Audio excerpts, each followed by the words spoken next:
selling an RV or selling an RV lot. It's a little bit different than selling a house.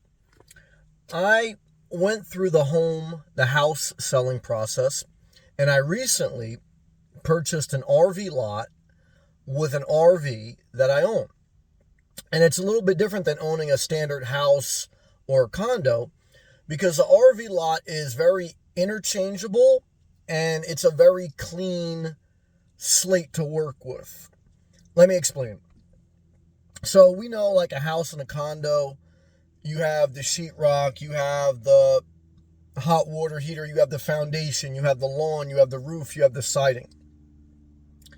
Now with an RV lot, I own the lot, the land, and with the RV, you can sell just the RV lot, you can sell the RV separately, or you can sell both as a package, or you can either interchange, sell the RV separately, and then put a new RV on there.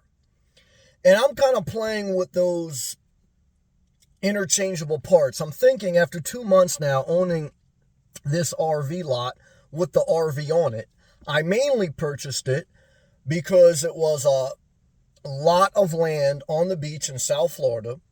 And I did like that it already had an RV on it, and it was like a turnkey operation, almost a brand new RV, very clean. And so, but after a couple months being into it, there's a couple issues. One is it's a little bit bigger than I would need. In one sense, I like that just in case my mom ever needed somewhere to go, there's extra capacity. In the other sense, I don't like it's like a 40-foot trailer. I don't like that much space. It's like 300 square feet. For some people, that may seem very tiny. That's technically a tiny house. I lived in a 1,000 square foot condo years ago. The average house in America is 2,000 square feet. But 300 square feet for someone who's lived out of a car for 5 years, I've lived at a 10 square feet. 300 square feet, it feels like too much space. So that's one issue for me. The other issue is, because that RV's been there for a couple years and the owners only used it as a seasonal resort, the air feels stuffy. So I would kind of like to just start with a clean slate, if I'm going to keep the lot, get a new RV, a smaller one, and I would feel more comfortable. And I think the value of my 40-foot trailer, lightly used, in very good condition, very nice, I think that value would bring, 20 to 30 grand, based on all the things I've seen online, and I've talked to some dealerships, because some dealerships will buy an RV out right. So I can get rid of the RV. And if I get rid of the RV, then I just have a clean slate. Then I just have a lot of land that I own on the beach in South Florida. I could do a couple things with that. One is I could just sell the lot of land separate. And if I sell the RV separate, that gives me some money. And then if I sell the RV lot separate, that appeals to more buyers because a lot of people want to bring their own RV, or they want to build a single family home, or they want to put a modular home on it. So it'll be a little bit harder to sell that lot with the RV on it, per se, be a smaller pool of buyers. And in one sense, when you break it down and you sell it in pieces, you may make more money. And so I could sell the RV lot, then just have, I could sell the RV, then just have the RV lot, and then sell that, and then I'd probably make money on the entire transaction based on my cost basis for what I have into the property and the trailer. The other thing is I could sell the RV, keep the RV lot, leave it as a raw RV lot, continue to kind of travel out of my car, and then just go back and forth to a lot whenever I just want a place to hang out, use the community amenities. Or I could get a new RV with the trade-in value of the RV that I'm selling. I can get probably a cheaper one, pocket some extra money from the sale of the old RV, and then I'd have the smaller RV, brand new. Everything should be clean, nice, and I'd feel a lot better about it's not a stuffier RV that was sitting there. I could certainly leave everything as is and package it in and sell it. But I'm more or less not really at the point where I want to get rid of the RV lot, because look, that's everything that I want. I want to be in Florida 90% of the time. I want to be in Southeast Florida. There's some couple different communities I looked at, but I'm still in a great community. It's still in a great area. So my first step may be get rid of the RV that came with the lot. Make some money on that transaction or just liquidate that. Then I have a clean slate where I could just, because, I could live out of my car.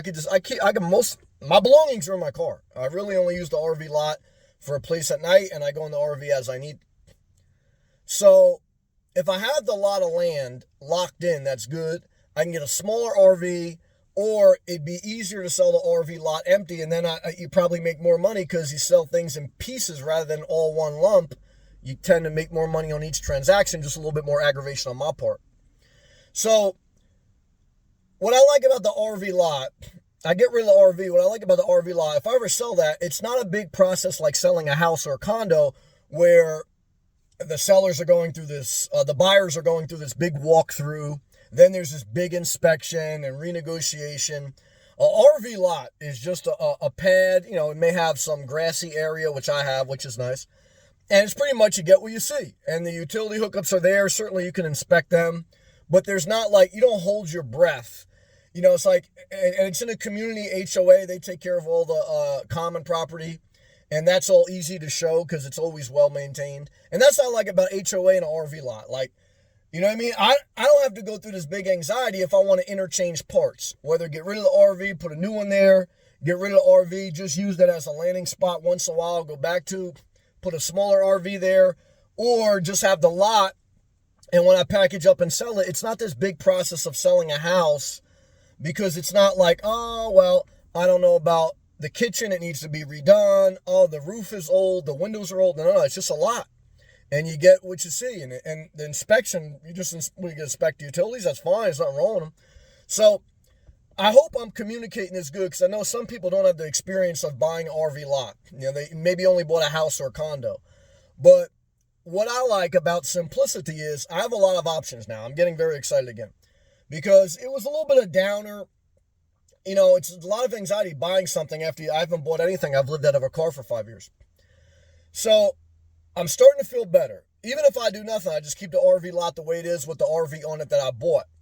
But now that I've spoken to some dealerships and I know some values of the RV, I could package the RV, just sell that separately, get rid of that. Then if I want to keep the lot, get a smaller RV, and I'd still pocket some profit. Then if I don't want to keep the lot for whatever reason, and I want to go to another community or I want to get back on the road, I could just sell the RV lot. It's not going to be as much of an entanglement as a regular house. And that's why I still always want to go RV lot. Now, the only issue with that is these RV lots, when they get sold, a lot of people are putting brand new like module homes or they're building single family homes. So there's not too many left. So that's why I don't know if I want to get rid of the RV lot, and we'll see. So I'm still working that out in my mind. But I wanted to share this video. Okay, I'm very excited again. Because always look at your options and don't do anything. I haven't done anything yet. And I'm just evaluating, but I got options. And I got a good piece of property in a good area. I got a good RV. Only 5 years old. Very nice. Very big. I don't need a big RV. And I got a lot of options. And I'm back. Okay, so click that thumbs up. Click that blue join. Click that super thanks you enjoyed this video. Thank you for watching. Keep showing up. Structure your video. Hit start and go. I've been on here for 9 minutes. The average person only watches 5 minutes. What does that mean? If you are willing to do 5 minutes out of your day consistently, if you're willing to go to the gym 15 minutes a day consistently, you may not be perfect, but you'll be better. And that's life, guys. Life is sloppy, but it's sweat. Okay, it's a stained shirt, but it's better than if someone who has beautiful outfits. They're a beautiful person, but they only make a video once in a blue moon. Okay, I love them. I think they're beautiful. I want to get with them, but they ain't going, I hope they show up. I mean, they ain't going to be around, so hey, guys, I'll show up every day. I love you. See you next one.